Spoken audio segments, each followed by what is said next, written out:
All right, welcome back. Oh man, I'm so excited. I feel like I've learned so much from our boys Buffett and Munger, and going through the shareholder meetings and the questions. And so we're more than halfway through, and you've been great and sticking with me. The whole point of this is to learn, to get better at what we're doing, and find out from one of the wealthiest people for the last 2-3 decades in the world what he does and how they continue to improve and make more and more and more money. So let's continue. So, as a reminder, remember, quick questions. These are pre-written questions that were submitted. And then we're going to go to an audience, a live question, and we're going to go back and forth. So we're now starting this episode at a live question from the audience. What is the outlook on the banking industry? This is a great question. And I think Buffett has a long answer, has an answer to this, and Munger will as well. And the reason being is they originally got started pretty big in the banking. Buffett has always owned fair amount of shares in banking businesses, which I think is very it's very wise, and because that's where capital comes from.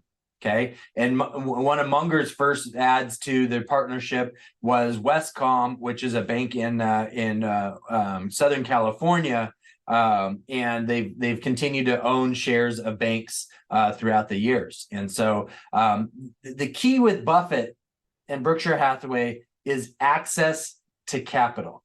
If you can remember that, access to capital where you have the ability to get to it, or you have a business that creates it to be able to use it.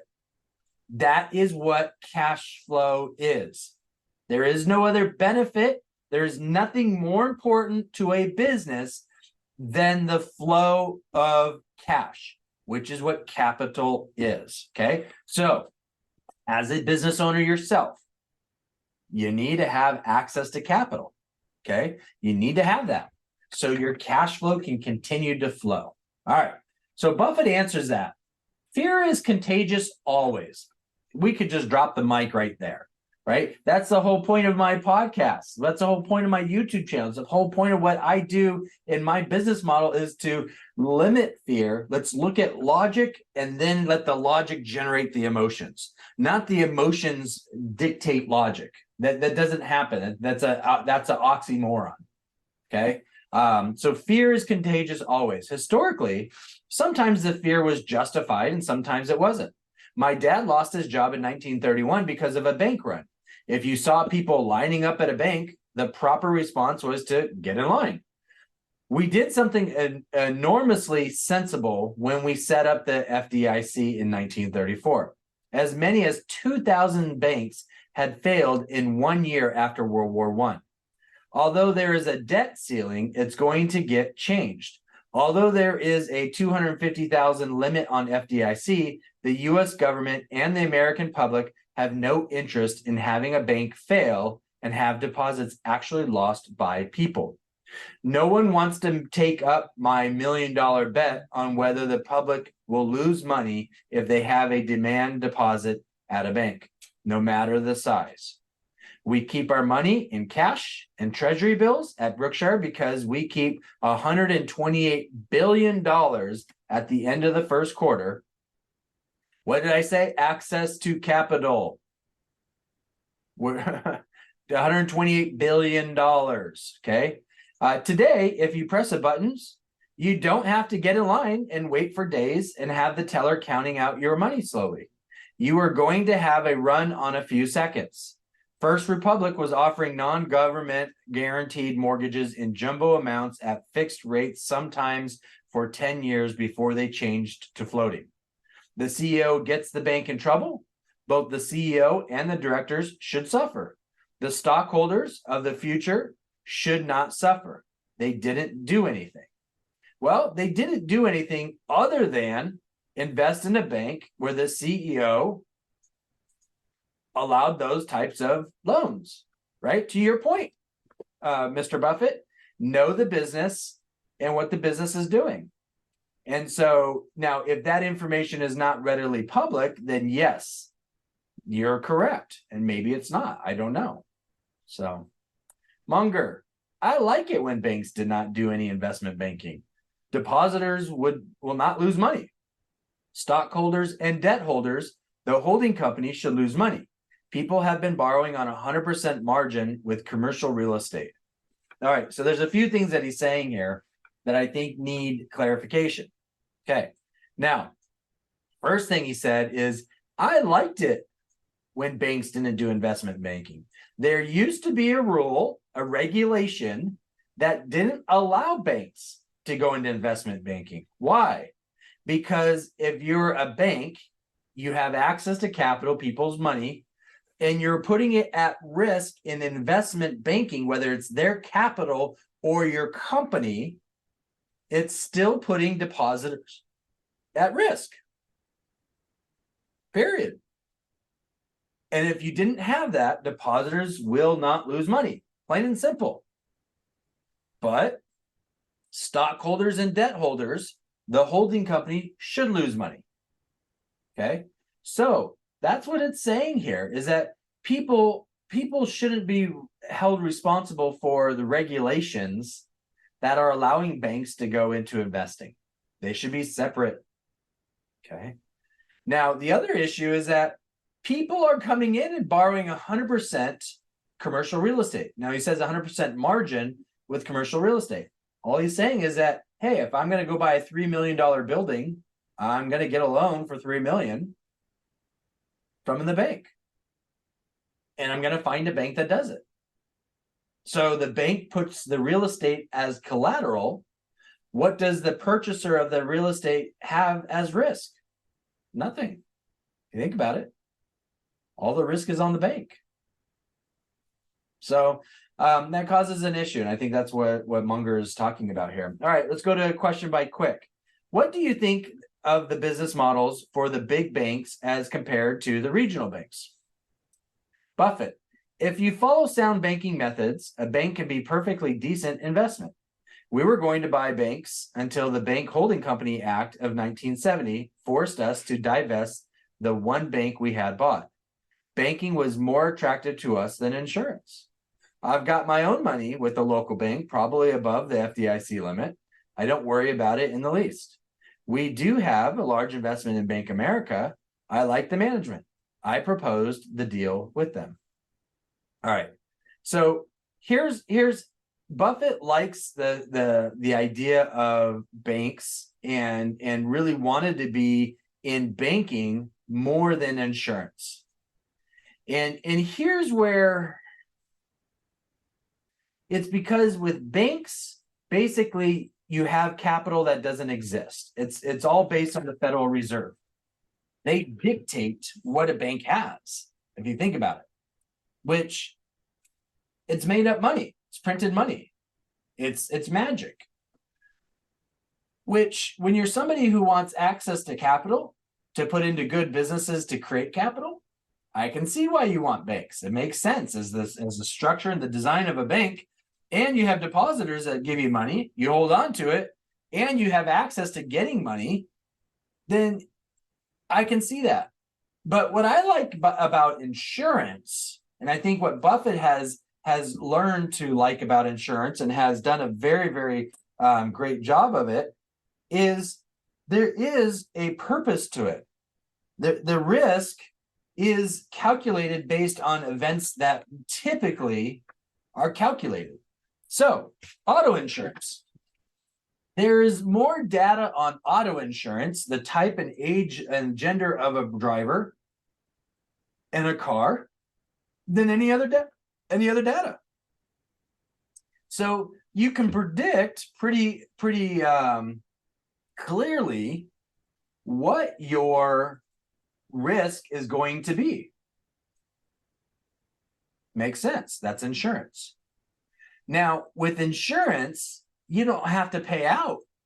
You don't have to put up any money unless there's a claim. With banking, if there's a loan, you got to put up money right away and then wait for that interest to come. Insurance is the opposite. You get premiums to pay for a loss. If there's no loss, you keep the premiums. And you keep the premiums until there's a loss. So you have access to capital to go invest and buy other businesses until there is a loss, a claim. So banking and insurance are flip-flopped. And I prefer insurance because the data is more controllable. Now, I'm not a big fan of the banking system, to be honest with you. I don't feel like the Federal Reserve has done a good job to protect depositors. Banks have zero liability that they have to hold on to, meaning that they don't have to hold on to any cash. So the reason being is that, Munger said in the previous question, people are borrowing 100% margin with real estate. So is the banking industry. They're lending 100% without on margin, without any control, because they don't have any protection themselves. There's no cash sitting in a vault. So because they can't make interest on money that's sitting in a vault, right? So there's some issues with this design of banking, but I think the answer to the question was there was no answer to the question other than he's comfortable with banks, and basically saying that there's no difference between a regional, a big bank, as long as they're doing what's right for the management for the depositors. But he's not saying any of that. So I think it was a non-answer. Okay, question 28. Audience. What does the audience have to say here? This is from a 13-year-old walking up to the mic. Good for you. Are we likely to face a time in the future when the US dollar is no longer the global reserve currency? How is Berkshire prepared for this possibility? And what can American citizens do to shelter ourselves from the beginning of de-dollarization? Now, I'm not sure if this is a 13-year-old or a parent asking their 13-year-old to ask this. Buffett answers, we are the reserve currency. I agree. Drop the mic. There is not going to be another reserve currency. Not in the current world structure. There would have to be a World War III or World War IV to upend the current structure. And what will happen is it'll put the entire world into third world status. Just plain and simple. Okay. I see no option for any other currency. Nobody understands the situation better than Jay Powell. But nobody knows how far you can go with a currency before it gets out of control. Your best defense is your own earning power. The best investment is always yourself. So Jay Powell, Jerome Powell, is the Fed chairman of the Federal Reserve, who runs the banking industry and currencies, the U.S. currency. Okay. Now, what he's saying is that he knows better than anybody. Okay. He not only has the finger on the pulse, he is the pulse. Okay. But nobody has been in a position ever to know at what point will the currency get out of control, meaning how much leverage is out there without hitting a reset button. Your best defense is your own earning power. And the best investment in that is yourself. And I have to agree with this. Okay.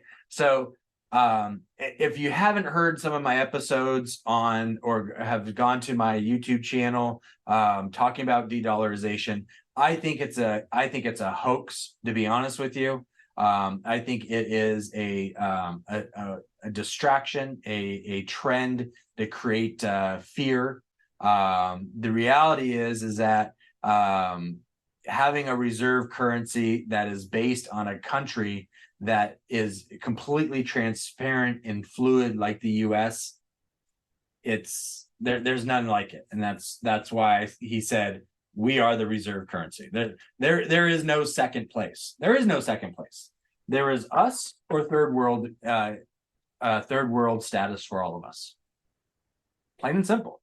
Now, the U.S. won't be third world status unless we're in a war and there's nuclear issues. Then yes, we will be in third world status. But in a traditional structure, I don't see us. Now we can collapse from within. Absolutely. That could occur, which is what he's saying, is you don't know how far you can go with the currency and out of control and some of the things that we're doing. There is no other republic like our republic. There's never been a republic like our republic. Everything else are monarchies, and has been from the beginning to now. So the United States is the first in human history to have a republic like ours, which is why we're the reserve currency, which is why people come here as the American spirit. So, all right, we don't need to go through an American history lesson. Next questions from Quick. The amount paid this year for the 41.4% stake in Pilot, this is a gas station, values the entire company around $19 billion. Was it a big mistake to base the final price in 2022 earnings, which what has unusually high fuel margins? Buffett. We arranged to buy it in 3 stages. The third stage, 20%, being at the option of the owner. The first stage we bought at what turned out to be a very attractive price. The second stage turned out to be a very good year for the diesel business, which means that the seller got a very good price. Overall, we feel very good about the fact that we own 80% at the price we do. But we would have been better if we had bought 80% to start with. The last 20%, the seller has the option. And that is always an unintelligent way of structuring something. The new CEO is Adam Wright, who came from Omaha. He almost set the rushing record for football at the University of Nebraska, just to let you know. He held 3 jobs as a student. His mother worked to put him through school, and it's a ratio algebra square. I don't know. The part of the CEO to last, that's cryptic. I don't know. I need some kind of decoding device to figure out what he just said. So basically the answer is, hey, you know, the only way we're going to get this deal done is in 3 stages. And we still see this deal as a great deal, long period. The first part of this, the 20%, hey, we did really good. And in fact, we did so good, we wish we had done 80% up front. Now, the other 80%, we still feel good about it, but we could have made more money if we flip-flopped it around. Well, that's, you know, in the last 20%, they're just sitting there going, well, this may bite us in the butt. But hopefully, true to form, the business continues to grow and it has a long-lasting and future cash flow that that Buffett and Berkshire Hathaway will want and appreciate. So anyway, so that's it for now. We're all done with this episode as well. So thanks so much for joining us and being with us. And until next time, you make it a great day. All right. Thanks so much. Bye.